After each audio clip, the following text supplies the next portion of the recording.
Friends, അപ്പോൾ ഇന്ന് നമുക്ക് ചോറിൻ്റെ കറികളെല്ലാം നോക്കാം കേട്ടോ.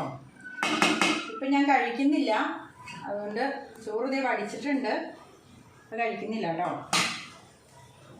ചോറ് ഒരെണ്ണം പോലും കളയരുത്. ചോറൊന്നുമല്ല, ഭക്ഷണ സാധനങ്ങളൊന്നും കളയാൻ എനിക്ക് ഇഷ്ടമല്ല കേട്ടോ. അതുകൊണ്ടാണ് ഞാൻ തിരിച്ചിട്ടത്. പിന്നെ അതേ നമുക്ക് സാമ്പാറുണ്ട്, പിന്നെ ചിക്കൻ 2 കഷ്ണം ചിക്കൻ ഉണ്ടായിരുന്നുള്ളൂ കേട്ടോ. പിന്നെ അത് വറുത്തിട്ടുണ്ട്.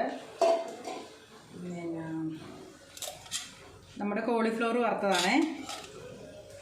ഇനി തോരനൊന്നുമില്ല കേട്ടോ. ഇതേ തൈര് മുളക് വറുത്തു. പിന്നെ ഇതെന്നാന്നറിയാമോ ഞാനിങ്ങനെ മൂടി വെക്കണത്? ഇത് നമുക്കിവിടെ പല്ലിയുടെ നല്ല ശല്യമുണ്ട് കേട്ടോ. പല്ലി നമ്മൾ ഓരോ കറിയിലൊക്കെ നമ്മൾ ഇട്ടിരുന്ന തവിയൊക്കെ നമ്മളിവിടെ വെച്ച് കഴിയുമ്പോഴത്തേക്കും പല്ലി വന്ന് ഇതിലെല്ലാം തൊടും. പിന്നെ നമുക്ക് ആ സാധനം കൊള്ളൂല. അപ്പം നമുക്ക് എപ്പോഴും തവിയൊന്നും എടുക്കാൻ പറ്റൂലല്ലോ. ഞാൻ അതുകൊണ്ട് ഒരു പാത്രത്തിലേക്ക് ഇങ്ങനെ വെച്ചിട്ട് ഇത് വെച്ചിങ്ങനെ മൂടി വയ്ക്കും. അപ്പോൾ ഇത് സേഫായിട്ടിരുന്നുള്ളൂ. പിന്നെ നമുക്ക് പപ്പടം ഉണ്ട് കേട്ടോ. പപ്പടമുണ്ട്. അപ്പോൾ ഇത്രയൊക്കെയാണ് നമ്മുടെ കറികൾ. അപ്പോൾ ഇതൊക്കെ കൂട്ടി ഇപ്പം കഴിക്കുന്നില്ല, കുളിച്ചിട്ടേ കഴിക്കുള്ളൂ കേട്ടോ. അപ്പം നമ്മുടെ ചക്കി ഇന്നുണ്ട്, നമ്മുടെ ചക്കിയുണ്ട് കേട്ടോ. അപ്പം ചക്കിയും ഞാനും കുളിച്ചിട്ടില്ല, ഞങ്ങൾ 2 പേരും കുളിക്കണം, കുളിച്ചിട്ട് വേണം കഴിക്കാൻ. അപ്പോൾ അത്രയേ ഉള്ളൂ. ടാറ്റാ.